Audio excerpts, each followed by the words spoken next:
Assalamualaikum warahmatullahi wabarakatuh. Alhamdulillah ya, kita masih diberi kesehatan sampai saat ini, dan mudah-mudahan kita diberi kemudahan di dalam memahami materi pelajaran kimia. Khususnya di materi ini saya akan menyampaikan materi yang berjudul larutan penyangga. Kita langsung aja masuk ke materinya. Ya, jadi bahwa yang namanya larutan penyangga atau disebut sebagai buffer, ini adalah larutan yang dapat mempertahankan pH dari penambahan beberapa asam, ya, beberapa basa ataupun air. Jadi walaupun ini ditambah sedikit asam, sedikit basa ataupun pengenceran air, ini pH-nya itu tidak berubah secara drastis. Ini definisi daripada penyangga atau buffer ya. Nah, misalkan ini, jika kita menambahkan asam kuat dalam air, maka pH-nya akan berubah secara drastis. Ini asam kuat ya, asam kuat. Ini asam kuat. Ya, misalkan HCl plus H2O menjadi H3O plus Cl-. Artinya ini ion H+ dari asam tersebut akan mengikat molekul-molekul air, membentuk H3O+, sehingga dia menaikkan konsentrasi H+. Ini pada dasarnya seperti ini. Ya, jika yang ditambahkan adalah asam kuat dan jumlahnya banyak. Lalu bagaimanakah apabila kita menambahkan basa kuat ke dalam air? Maka juga sama, pH-nya akan berubah secara drastis. Nah, ini reaksinya Na4OH di dalam air menjadi Na+ dan OH-.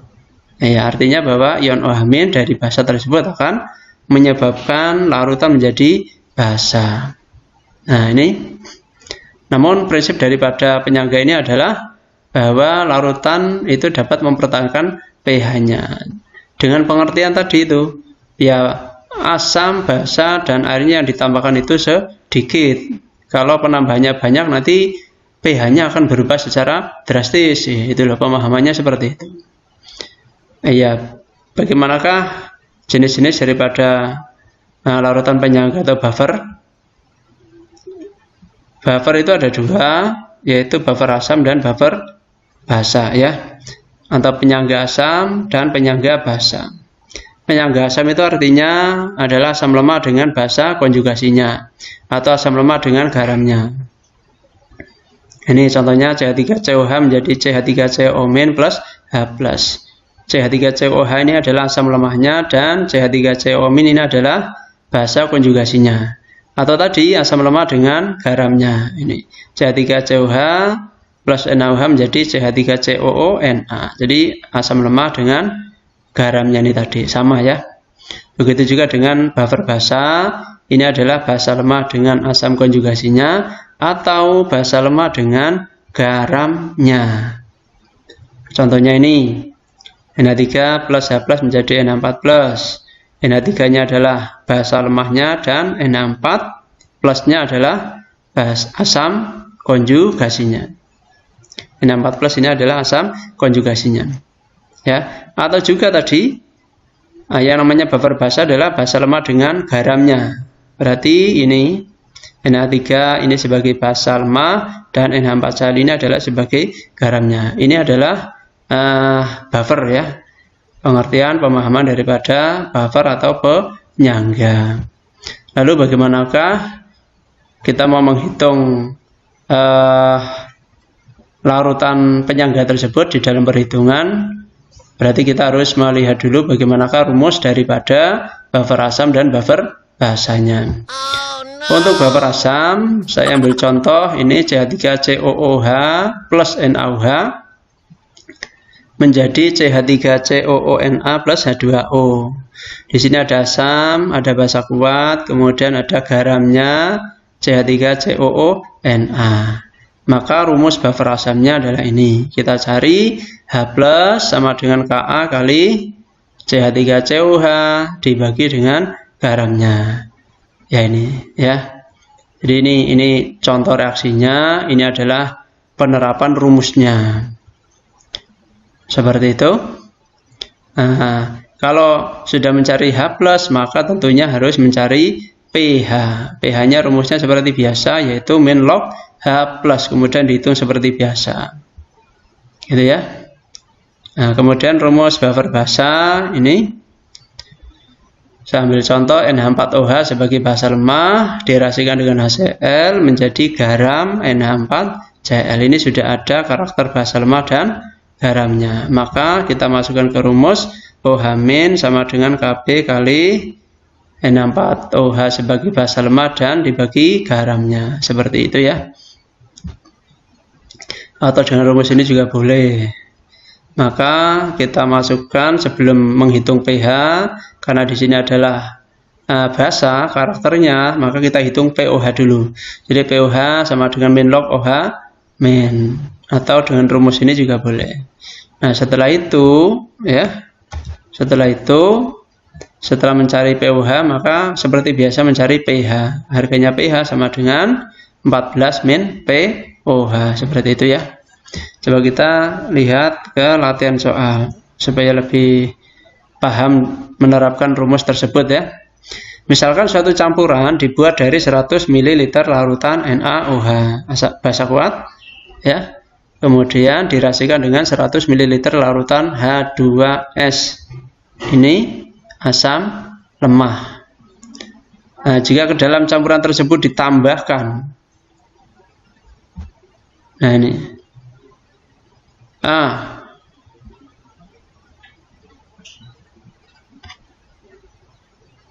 ya, jika ke dalam larutan tersebut ditambahkan 20 ml larutan HCl 0,3 molar dan B-nya ditambahkan 20 ml larutan NaOH 0,3 molar. Harga Ka-nya karena di sini ada asam lemah H2S, maka kita ketahui di sini disertakan harga Ka 8,9. Berapakah pH setelah penambahan asam dan basa tersebut? Ya, kita lihat perhitungannya. Kita tulis data-data mula-mulanya, yaitu mol asam lemah dan mol basa kuatnya. Ketemu ini ya, 25 mmol dan 10 mmol. Kemudian kita cari pH awal lebih dulu. pH awalnya sebelum ditambahkan dengan HCl dan NaOH, kita lihat dulu pH awalnya berapa. Nah ini ya. Mula-mula kita masukkan ke sini, yaitu 25 dan 10. Ya, ditulis di keadaan mula-mula seperti ini ya. Lalu kita teruskan. Iya, yang turun ke bawah di reaksi ini siapa? Yaitu yang hasil baginya dengan koefisiennya itu lebih sedikit atau lebih kecil. Jadi 10 dibagi 2 sama dengan 5. 25 dibagi 1 sama dengan 25. Maka yang lebih kecil ini adalah 10, maka dia turun ke bawah ya. Ke bawah, kemudian dia geser ke kanan sama dengan 5 karena H2S ini koefisiennya separuhnya dari NaOH, maka sama dengan 5. Terus ke kanan sesuai dengan perubahan koefisien. Nah, karena ini 1 berarti 5, ini 2 berarti 10 ya. Kemudian dijumlah. Lalu yang sebelah kiri tanda panah ini semuanya adalah dikurangi. 10 kurangi 10 habis. 25 kurangi 5 20. Lalu ini dijumlah 5, ini dijumlah berapa? 10. Lalu kita masukkan ke H plus-nya ya. Nah, sesuai dengan rumus tadi itu, mol H2S berapa? Iya, mol H2S 20, mol garamnya 5. Kita hitung ya seperti hitungan biasa, pakai kalkulator juga boleh ya. Biasanya pakai kalkulator supaya lebih cepat. Maka pH-nya ketemu, nah ini ya, diikuti saja. pH-nya adalah ketemu 7,44. Ini pH awal ini. pH sebelum ditambahkan. Bagaimanakah setelah ditambahkan 20 ml larutan HCl ya? Tentunya setelah ditambahkan ini pH-nya dia akan turun di bawah 7,44. Nah, maka kita cek Na2S plus plus 2HCl menjadi 2NaCl plus H2S. Ya, kita samakan reaksinya seperti biasa.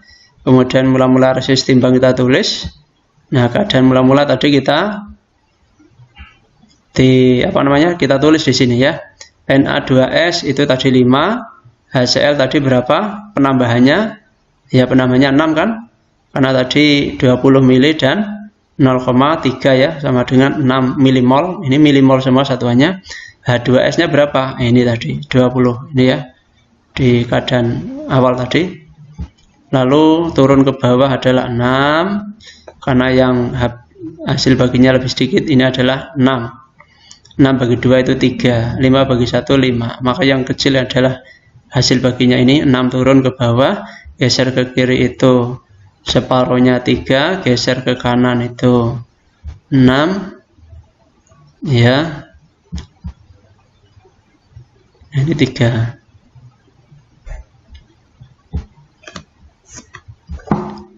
Lalu dijumlah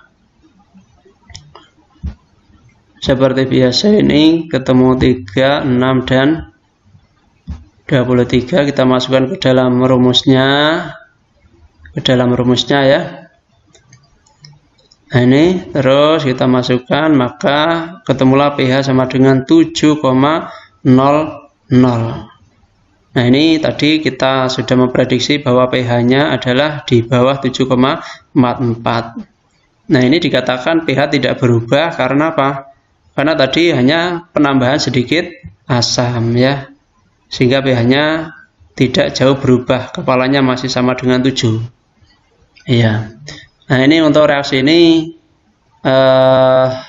sedikit ralat ya, bahwa H2S ini apa tadi, jumlah H-nya ini kelebihan 2 ya, jadi di dalam H2S ini koefisiennya 1, karena ini 3. Oke, tidak ada masalah, kita lanjutkan saja. Bagaimanakah dengan penambahan 20 mili larutan NaOH? Tentunya kita mau prediksi lagi, pH awal tadi 7,44. Setelah ditambahkan NaOH, tentunya pH-nya akan naik di atasnya 7,44. Kita lihat saja ini hasil perhitungannya. Jadi keadaan mula-mula kita masukkan 20, ini 6, ini 5 ya. Iya, turun ke bawah 6, geser ke kiri itu 3, karena H2S koefisiennya 1, NaOH itu 2, geser ke kanan itu 3, ke kanan lagi 6 ya. Ini jadi pergeserannya sesuai dengan koefisien. Lalu dijumlah seperti biasa. Nah, yang kiri H2S itu 17, habis Na2S-nya itu 8, H2O-nya ini adalah 6. Lalu kita masukkan ke rumus H plus sama dengan ini. Ya, H plus sama dengan mol H2S dibagi mol garamnya, kita masukkan, maka ketemulah pH-nya sama dengan 7,73. Nah, bisa dilihat tadi kan. Jadi pH awal 7,44, setelah ditambahkan basa menjadi 7,73. Ditambahkan asam tadi 7,00. Ini artinya kesimpulannya bahwa dengan penambahan sedikit asam ataupun sedikit basa, maka pH-nya tidak jauh berubah. Itulah definisi daripada larutan penyangga. Mohon maaf kalau ada kekurangan. Ya, ada kesalahan sedikit, bisa dimaklumi dan tetap semangat di dalam belajar. Mudah-mudahan setelah mempelajari ini kalian semua bisa lebih mengerti. Assalamualaikum warahmatullahi wabarakatuh.